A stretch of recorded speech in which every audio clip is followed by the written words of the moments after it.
Jogo de Palavra. As entrevistas de Rui Miguel Tovar. Bola Branca. O desporto em comentário e em notícia.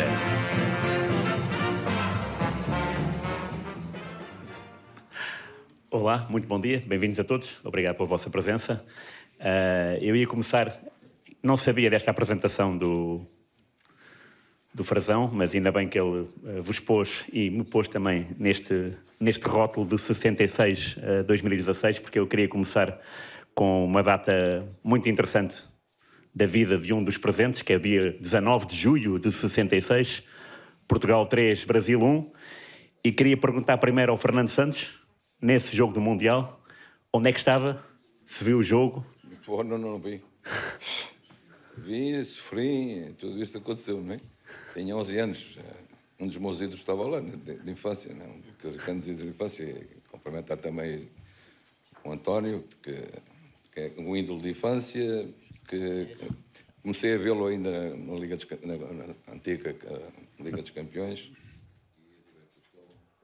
Sou particularmente amigo também, de muitos anos de convívio e de amizade. E, portanto, vi nas Caldas da Rainha, sei onde é que vi, nas Gueiras. O meu pai, aliás, comprou uma televisão pequena para pôr-nos na rua, que era para toda a gente ver. E então, vizinhamos à porta de casa, na janela, e eu, os meus amigos e tal, todos nos sentávamos ali para ver os jogos todos desse Mundial. Sim, lembro muito bem. E eu faço a mesma pergunta ao Ribeiro Cristóvão, bom dia. Eu estava mais longe. Boa tarde. Eu estava em Nova Lisboa, em Angola, e naturalmente que nesse tempo não havia televisão e, portanto, apenas me limitei a seguir o jogo pela rádio. E lembro-me perfeitamente de ter seguido o jogo através das vozes do Artur Agostinho e do Rui Romano, que fizeram o relato e que o faziam também para as províncias de então ultramarinas. E pronto, vivi com natural emoção, sobretudo porque não estava à espera de um resultado como aquele que acabou por se verificar. Portugal não apenas venceu, mas fez um jogo, de facto, muito concludente, um jogo de grande gabarito. Houve alguns jogadores portugueses que, nessa altura, se projetaram internacionalmente, como até aí não tinha acontecido. E, claro, que tendo aqui junto de nós o António Simões, é sempre interessante fazer uma referência à sua figura, porque era o caçula. O caçula, em Angola, era o mais novo, era o mais jovem, era o caçula da seleção e, portanto, era sobre ele também que se debruçavam muitas vezes os olhares que todos nós tínhamos sobre aquilo que acontecia nessa altura na Inglaterra. Portanto, foi, digamos que um campeonato do mundo histórico que acabámos por participar de uma forma brilhante, ficámos em terceiro lugar, perdemos um jogo que de facto depois não permitiu que chegássemos à final, mas enfim, na meia-final ainda conseguimos vencer a Rússia e portanto ficámos em terceiro lugar. De qualquer modo, é um campeonato que fica para a história, talvez dos mais históricos de sempre. Diga-me só uma coisa, se ouviu pela rádio, qual foi a primeira vez que viu imagens desse jogo? A primeira vez que vi imagens desse jogo foi depois numa altura em que vim ao continente, em que vim a Portugal, que vim à metrópole. Que vim à metrópole e que depois tive a oportunidade de ver esse jogo pela televisão. Mas foi anos depois ou meses depois? Não, foi 2 anos depois. 2 anos. 2 anos depois. De maneira que acabei por ver esse jogo pela televisão. Incrível. Já depois, mas era sempre agradável vê-lo e ainda hoje o tenho em casa gravado. Muito bem. E o António também tem gravado o seu golo ao Brasil, nesse dia? Bom dia, cumprimentá-los a todos. Obrigado pelo convite. E eu gosto sempre de aceitar. Confesso que eu não pertenço à fatia dos falsos modestos. Eu gosto que me reconheçam, eu gosto que venham ter comigo e que me cumprimentem. E porque eu gosto de partilhar, e não há nada melhor que isso. Eu estou aqui exatamente com o espírito de partilha. Sei que pertenço a uma história e estou muito orgulhoso com isso. Mas que graça tem isto se a gente não falar dela? Nós lembrar a história é ter respeito, é ter memória, é ter respeito para a história. E assim nunca perdemos a identidade que este país precisa. Nós precisamos nunca perder a nossa identidade. E já me esqueci da pergunta. Então, o gol de cabeça ao Brasil. Pois, não era muito comum pôr no marcado de cabeça. Não era, mas eu vou aqui partilhar convosco qual é o meu sentimento daquele momento, da jogada. O que é que foi que aconteceu? Eu comecei na jogada, driblei, Bom, que era uma coisa que eu por acaso não sabia fazer, não é? Então, e o Eusébio apercebe-se, faz um overlap, eu entrego-lhe a bola, e ele chega sem ângulo, mas ele chuta.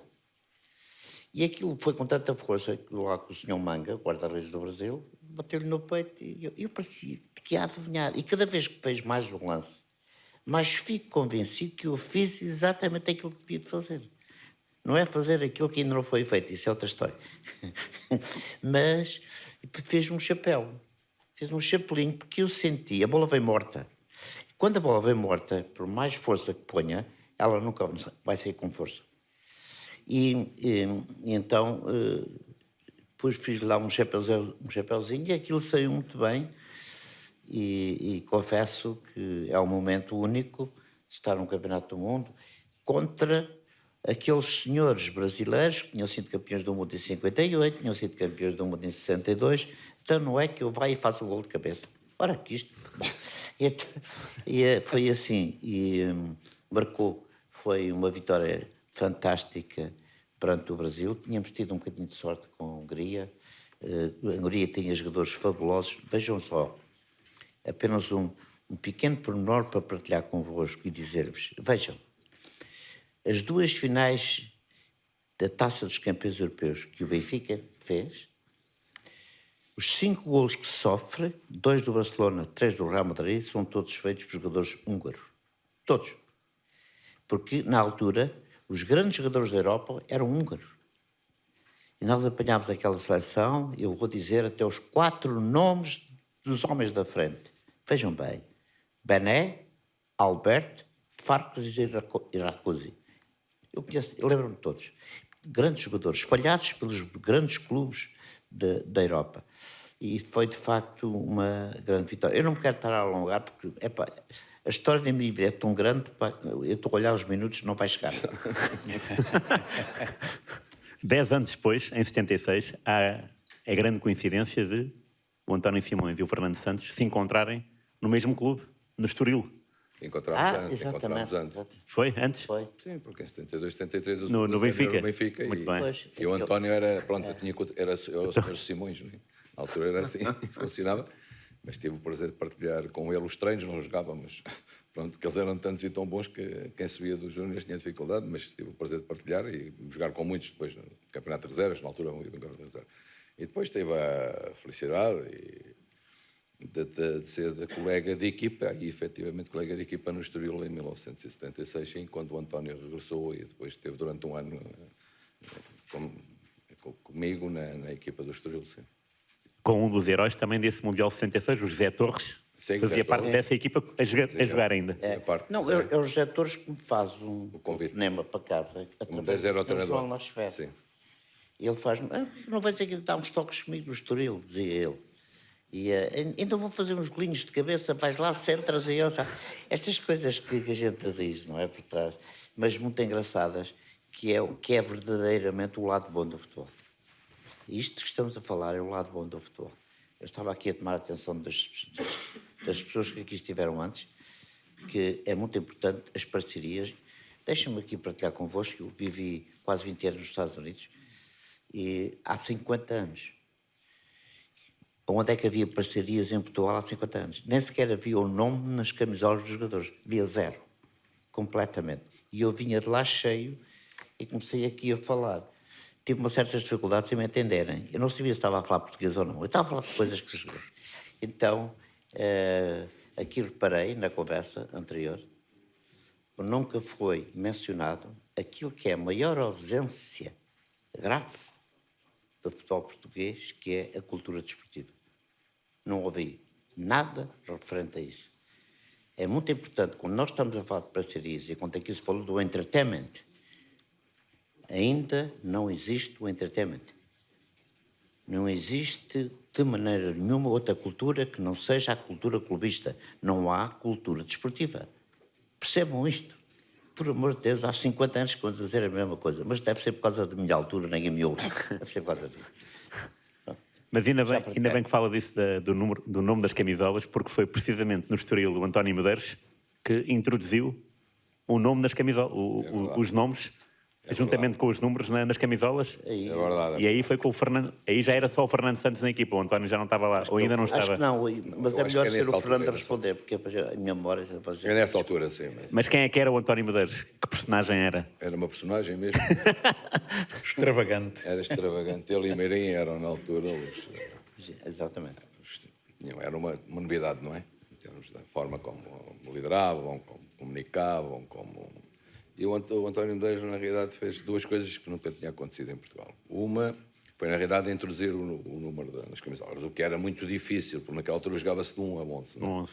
E então o que é que acontecia? E tu já viste, já tiveste a oportunidade de ver, nós tínhamos o nome e depois tínhamos aquele filtro aqui na camisola. Exatamente. Cada camisola tinha um filtro e, portanto, nós quando jogávamos, de princípio, o 2, o 3, o 4 ou o que fosse, mas o que fazia era colar o nome na camisola e, portanto, jogávamos nessa altura já com o nome na camisola. E a outra foi um jogo no Estádio da Luz, a primeira vez que aconteceu, um jogo com o Benfica, copiou aquilo que era normal nas competições europeias, em que as equipas aqueciam no relvado, porque antigamente os jogadores normalmente não aqueciam no relvado, aqueciam na cabine e tal, mas nas competições europeias havia esse hábito já dos jogadores subirem ao relvado para fazer o aquecimento, e o Medeiros resolveu também que nós íamos fazer, também era à noite, então resolveu que a gente ia fazer o aquecimento ao relvado. Não correu muito bem que levámos 7, mas... Mas a propósito do que eu quero dizer, imaginem, em 1975 eu e o Eusébio fomos para os Estados Unidos, terminámos lá a carreira. À altura dos Estados Unidos foram buscar todos os grandes jogadores. E nós fomos para Boston, numa equipa que se chamava Minuteman, e a primeira vez que eu e o Eusébio assistimos, que é estar as nossas camisolas penduradas cabides, não é? De costas, e os nomes, com os respectivos números. O Eusébio parecia, vocês não imaginam, eu vou partilhar convosco coisas, que saudades que eu tenho dele, meu Deus. Mas dizer-vos que o Eusébio parecia uma criança. O Eusébio viu o nome dele na camisola, era assim, olha, ó Simões, temos os nossos nomes nas camisolas, parecia uma criança, com toda a sinceridade. Primeira vez que nós vimos e que vestimos com os respectivos nomes nas camisolas. Eu estou a contar isto porque há muita coisa ligada a ele, como vocês compreendem. Foi tantos anos, tantos jogos, que eu tenho, enfim, e ele ter-me chamado irmão branco, como vocês podem imaginar, ele ia dando cabo de mim. Não, foi muito forte mesmo. É porque até aproveito, eu estou aqui a ver aqui um senhor padre, não é? Que está aqui à nossa... Cónigo. Exatamente, que está aqui à nossa frente. Vejam bem, nós vivemos tempos muito complicados. E até está na moda a questão do racismo, que existe. Eu vivi nos Estados Unidos e sei perfeitamente que ele existe. Mas veja bem, o Eusébio chamou-me irmão branco. Isto é racismo. Eu sou branco, ele chamou-me branco. Já não se pode dizer chamar preto. Está a ver a ideia? Isto está tudo invertido. Não quer dizer que não seja verdade. É verdade. Mas nós temos é que alterar a nossa atitude. Porque nem sempre as palavras têm razão. E aqui neste caso concreto, de facto, parece que há uma certa discriminação quando se fala de alguém que é preto. Mas quando se diz que é branco não se passa nada. Bem, estou a olhar outra vez para o tempo. Pois. O Ribeiro Cristóvão, há bocado falou-se do Medeiros e riu-se. Medeiros, Conheceu a figura bem? Entrevistou-o várias vezes? Conheci bem o Tom Medeiros, na altura como nós o tratávamos, que era uma figura muito carismática e era aquele que era pretensamente um inventor do futebol. Mas nessa altura ele contou com um grande rival, que era o Joaquim Meirinho. O Joaquim Meirinho apareceu também nesse tempo e o Joaquim Meirinho tinha, digamos, características diferentes. Era também exuberante, era também muito popular, mas tinha um nível cultural um bocadinho acima do António Medeiros. E tinha um discurso também diferente, para melhor. E, portanto, era mais arrebatador e era mais convincente. Muito embora, como treinador, talvez o António Medeiros tenha sido melhor que ele. Foi. Porque o António Medeiros realmente esteve em grandes momentos do futebol, em grandes equipas. O Joaquim Meirinho nunca esteve realmente em grandes equipas. Teve uma presença no Belenenses que foi, na altura, também muito falada, porque quando ele entrou para o Belenenses enfim, a promessa dele era que iremos ser campeões nacionais. E lembro-me que o Belenenses fez o primeiro jogo no estádio do Restelo contra o Vitória de Guimarães e ganhou por 3-1. E o Joaquim Mourinho foi à sala de imprensa e disse: só tenho uma coisa a dizer, escrevemos hoje a letra C da palavra campeão. E retirou-se e não disse mais nada. Era realmente uma figura muito marcante do nosso futebol, mas o António Medeiros foi realmente uma grande figura. O António falou aqui muito sobre o Eusébio. O Ribeiro Cristóvão também privou de perto com o Eusébio como jornalista? Sim, o Eusébio era uma figura popular e era muito amigo de todos nós. Às vezes as nossas ideias não coincidiam, porque os nossos clubes não eram os mesmos, mas nem sempre isso foi motivo para que houvesse discussões. Mas o Eusébio realmente era, digamos que era uma figura universal. E depois eu estava em Angola, vivi em Angola 20 anos, havia aquela ligação ultramarina, se bem que às vezes também houvesse algumas dissidências. Mas o Eusébio era sobretudo uma figura pública e um cavalheiro.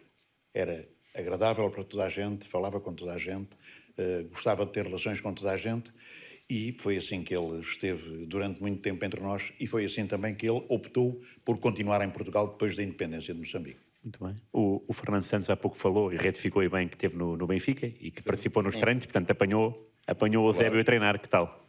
Sim, como disse, António e o Eusébio, todos eles. O meu primeiro ídolo foi mesmo Costa Pereira, mas pronto.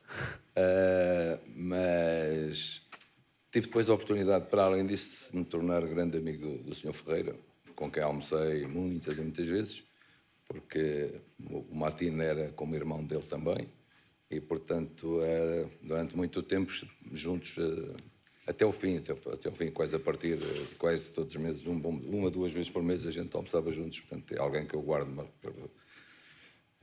uma enorme recordação da amizade, da forma de estar, de ser, da simplicidade. Ele costumava dizer que falava com os pés, mas ele não precisava de falar para mostrar quem era. Quer dizer, era enorme. E nós vamos estar sempre eternamente gratos. Os portugueses têm que estar sempre eternamente gratos a esse senhor chamado Eusébio da Silva Ferreira. Claro. Temos que dar um salto para 2016 e agora a minha pergunta é, dia 10 de junho, onde é que o Ribeiro Cristóvão estava quando o Éder marcou aquele golo à França? No estádio em Paris. Estava a fazer o relato para a Rádio Renascença e, na altura, nós não acreditávamos que Portugal tinha capacidade para vencer a França. A França praticava um futebol de grande qualidade, tinha jogadores de grande nível e jogava em casa. Portanto, com o Parque dos Príncipes completamente... O jogo não foi no Parque dos Príncipes, foi no Stade de France. O Parque dos Príncipes era ali ao lado. Mas, tendo todos esses aspectos em conta, nós fomos para o jogo a pensar que Portugal iria tentar fazer o melhor. Pronto. E o melhor era bater-se com a França até ao limite das suas forças e capacidades. Mas as coisas começaram a correr bem, até que veio esse golo do Éder, que desmanchou completamente a seleção francesa. E a partir daí nós passámos a acreditar. Foi realmente um jogo extraordinário, em que o Cristiano Ronaldo se tinha lesionou o Santos e saiu lesionado, e estava a tentar dar instruções junto à linha lateral, ali a tentar competir. Que instruções, isto é? Dizia umas palavras. Estava a tentar ser a figura. Ele continuou a pensar que era a figura do jogo, mas já estava fora do jogo. Já estava fora do jogo. Exatamente. E a figura do jogo acabou por ser o Éder, mas foi um dos grandes momentos da nossa... Ele não podia passar sem isso. Sim, foi um dos grandes momentos.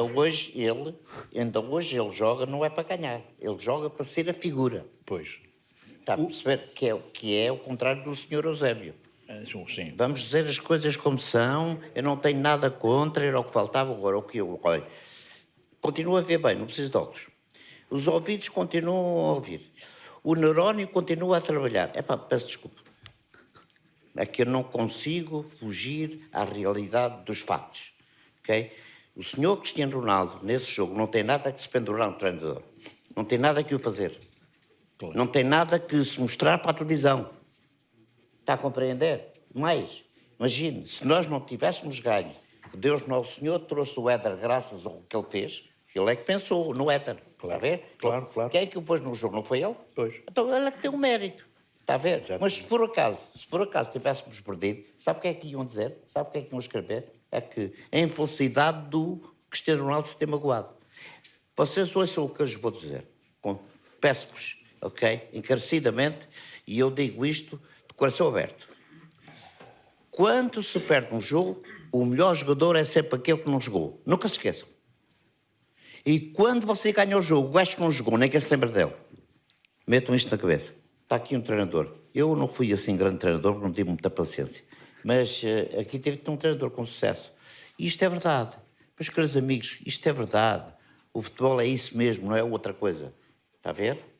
Fernando? E ficámos a dever, Ficámos a dever esse euro exatamente. Vocês acompanhem, porque senão... ao Fernando Não, não Santos, tenho problema nenhum. que é o único selecionador português que até hoje conquistou um triunfo com aquele nível, porque depois também houve a Liga das Nações, que o Fernando Santos também ganhou. Sim, claro. E, portanto, os grandes triunfos que nós tivemos a nível internacional foram, enfim, da maestria aqui do nosso selecionador Fernando Santos, na França, com a França, e depois a Liga das Nações em Portugal, na final que ganhámos à Itália. Sim, mas eu, em relação a essa questão do Cristiano, eu acho que foi um momento bonito. Vamos pôr as coisas, também situar as coisas. O Cristiano,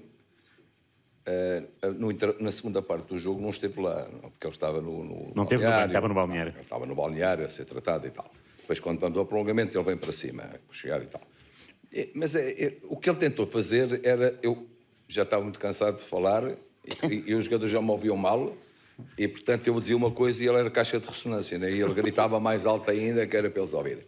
Mas eu acho que a emoção era tanta. Eu achei um momento bonito, sinceramente, de ter-me empurrado, não fez diferença nenhuma. Para já, quando me empurrava só dizia, oh, velho, já ganhámos. Portanto, não me estava a fazer grande diferença. Mas lembro-me que me servi dele, porque há uma altura em que quase a acabar o jogo. O Rafael se lesiona. E eu precisava que o Nani fosse para a defesa esquerda. Mas que o Rafael se mantivesse em campo, mas para ficar ali até para o espaço, não é? E então a minha voz não chegava. E então ele foi a correr lá até ao banco, a cochear, foi lá até ao Banco da França para dizer a eles aquilo que eu estava a querer dizer. Portanto, acho que isso eu percebo, na emoção do jogo, é normal que depois estas coisas aconteçam. E eu percebo, eu acho que são duas figuras ímpares do futebol português. Eu já disse o enorme respeito, e mais do que respeito, que tenho pelo Sr. Eusébio da Silva Ferreira, mas todos nós temos que respeitar também aquilo que é Cristiano Ronaldo.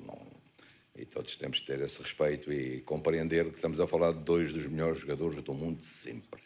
Mas diga-me uma coisa, a respeito do remate do Éder, era normal ele rematar ali de tão longe? Estava à espera disso? Eu acho que haviam alguns naquele momento a dizer não chute e outros a dizer para chutar. Não é? Agora, como o António disse, o jogo mudou com a entrada do Éder, não foi só o golo. Claro. Está. Quem viu o jogo, quem olhar para o jogo e olhar para ele noutros aspectos do jogo, ele entra aos 75 minutos da segunda parte e, portanto, ele não entra no prolongamento. Ele entra antes, numa fase em que o jogo está a ficar um pouco complicado, porque a gente estava com dificuldade em ficar com a bola, e o Éder entra e, a partir daí, o jogo altera-se claramente. E depois, no prolongamento, Portugal é sempre superior, apesar de nos últimos minutos da segunda parte, durante o jogo, há um momento difícil para nós, que é uma bola no poste. Mas depois, na segunda parte do jogo, é praticamente sempre nosso, com a entrada do João Moutinho e do Éder. E, portanto, era uma opção clara. Muita gente, na altura, duvidou porque é que vai o Éder. Fizeram até aquelas totobolas que fazem, né? Às vezes nos jornais, nas televisões, puseram 3 nomes do Éder, nunca lá estava. E é sempre outro. As pessoas esqueceram-se que aquilo que era preciso para Portugal, no caso de necessidade, o treinador tem que fazer isso, que é escolher aquilo que pode acontecer durante um jogo e tem que levar os jogadores para aquilo que pode vir a acontecer. No caso da necessidade de ter um jogador mais fixo da área, porque o Ronaldo não era nessa altura um jogador mais fixo da área, o Éder era o único jogador em Portugal que tinha essas características inatas.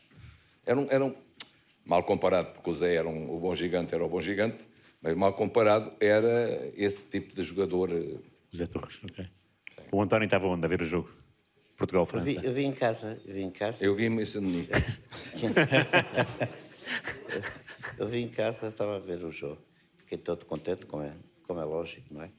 Mas não deixa de ser, para quem está por fora, uma surpresa. Ou seja, há aqui uma surpresa.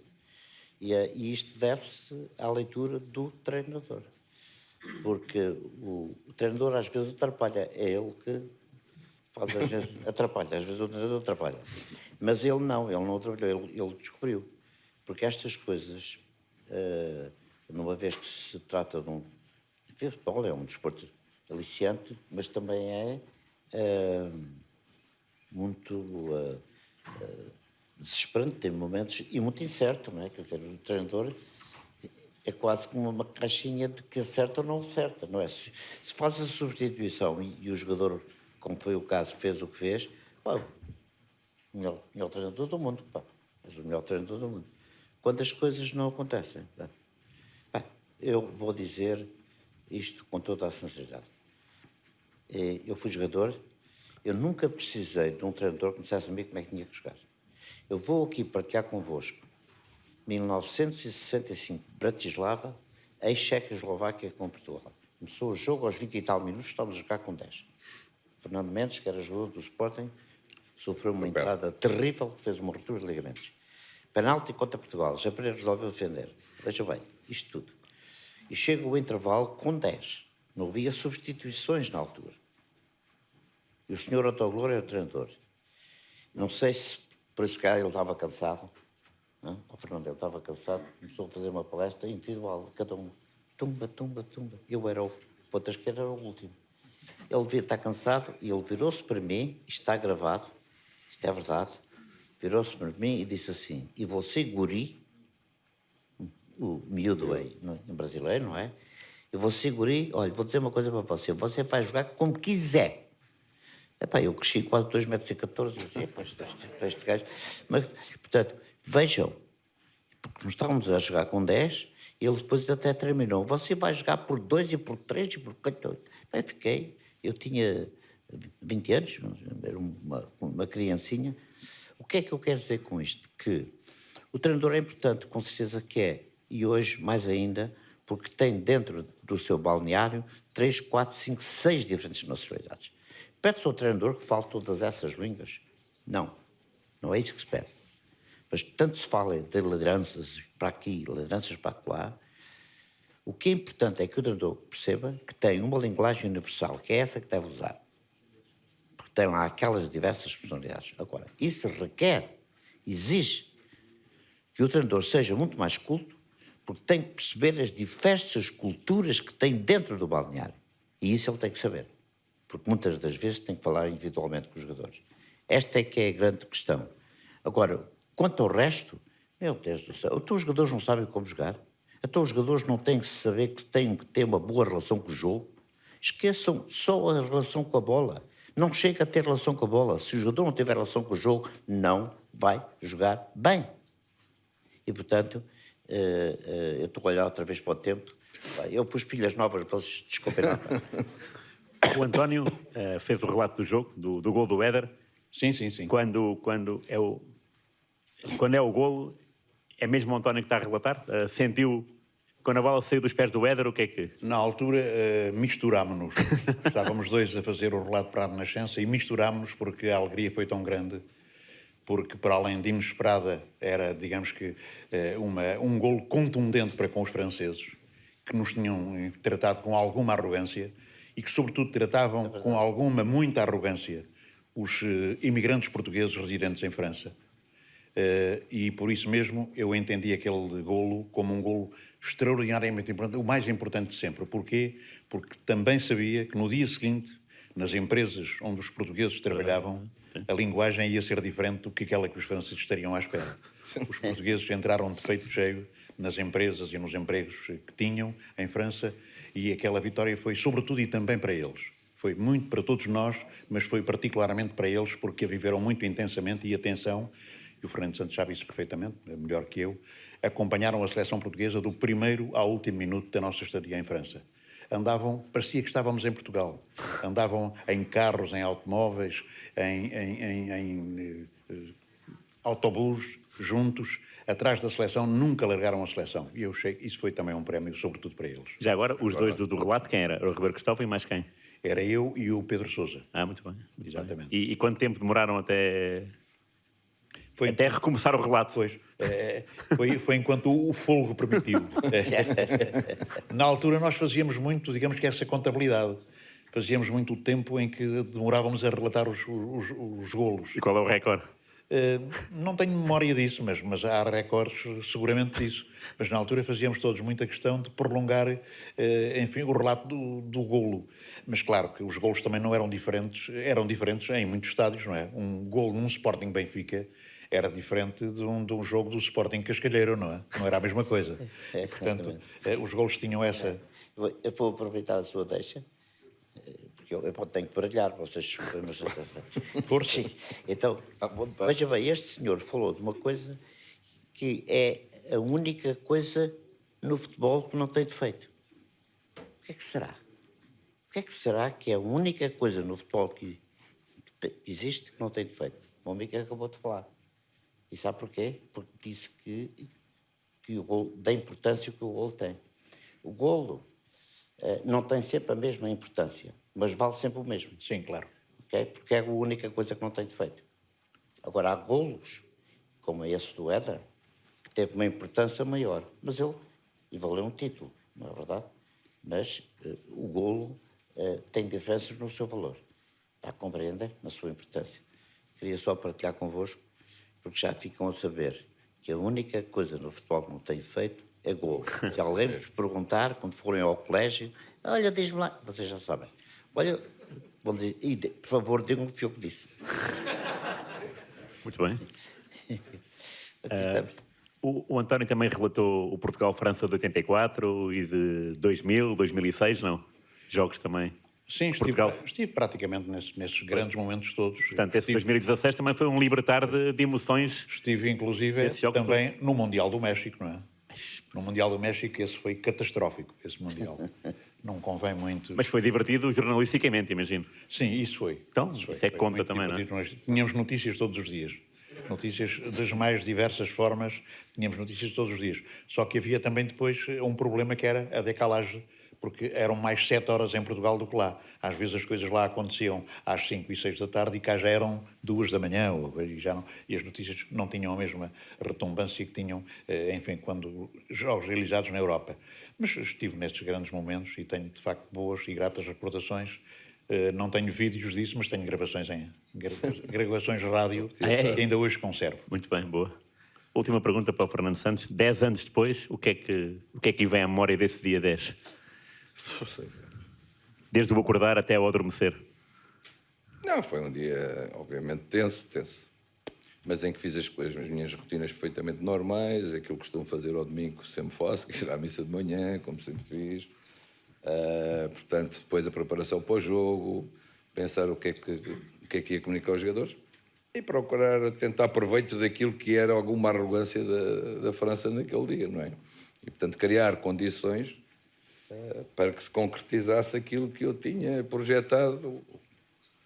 Não sonhar não, que eu não sou muito de sonhar, nem de adivinhar também, que não sou bruxo, mas que tinha, na realidade, colocado aos meus jogadores muito antes. Em Saint-Denis também, no primeiro jogo era um particular, e que iríamos estar ali na final e íamos ganhá-la. Portanto, eu, na realidade, pensava que estava-se a concretizar e muito perto de se poder concretizar isso, e felizmente para nós, para todos os portugueses e na diáspora, foi um momento importante e significativo. Isso também não posso ter humildade, não sou demasiado humilde, senão claro, isso também parece mal que é arrogância, não é? Ser demasiado humilde é arrogância.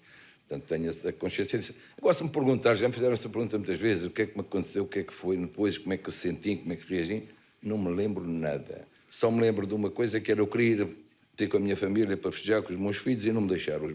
Todos me abafaram e não me deixaram ir, e portanto isso é a única sensação que eu tenho. Mas de resto, e outra sensação, isso também nunca me esqueci, é quando ia a subir lá para recebermos a taça, estava uma noiva e eu pensei que estava maluco. A gente, depois daquela festa toda e tal, depois lá consegui falar com os miúdos, depois lá fui por aí acima, lá aquela fria toda, e de repente ia a subir e vejo uma noiva a chamar. Eu disse, uma noiva, isto deve estar maluco na cabeça. Mas não era. Era mesmo uma noiva, um casal grego que tinha acabado de casar e foi ver o jogo de Portugal. E era para dar os parabéns. A televisão vê-se nitidamente ela. É verdade. Grécia, que é um país que tem também bastante tem nome, o Fernando, não é? Sim, tem uma relação próxima com eles. Sim. Claro. Infelizmente, quando lá estava, tivemos a infelicidade de ter que ficar, não triste porque eles tinham acabado de ganhar, não é? Mas triste porque o meu país perdeu, obviamente, em 2004. Portanto, agora o que eu acho que todos nós estamos é sintonizados e continuamos sintonizados e cada vez com... Porque eu acho que Portugal sempre acreditou que era possível vencer. E sempre, já há muitos anos, esta parte fez parte desse lote ou de candidatos ou favoritos, como quiserem. Há 6 equipas ou 7 que têm essa possibilidade e, portanto, chamam candidatos ou chamam favoritos, isso é muito pouco importante. Nós sempre tivemos e temos essa ambição e naturalmente devemos a ter, até pela qualidade do futebol português, que é demonstrado pelas nossas equipas e também pelos nossos jogadores por onde estão. E, portanto, aquilo que eu desejo, que eu espero, é que eu e mais 10 milhões, é que agora nos Estados Unidos, México e Canadá, Portugal possa voltar a dar-nos uma grande alegria à equipa nacional. Muito bem. Muito bem. Obrigado, Ribeiro Cristóvão. Obrigado, Fernando Santos. Obrigado, António Simões, por tudo. Foi o jogo de palavra possível. Então, tá?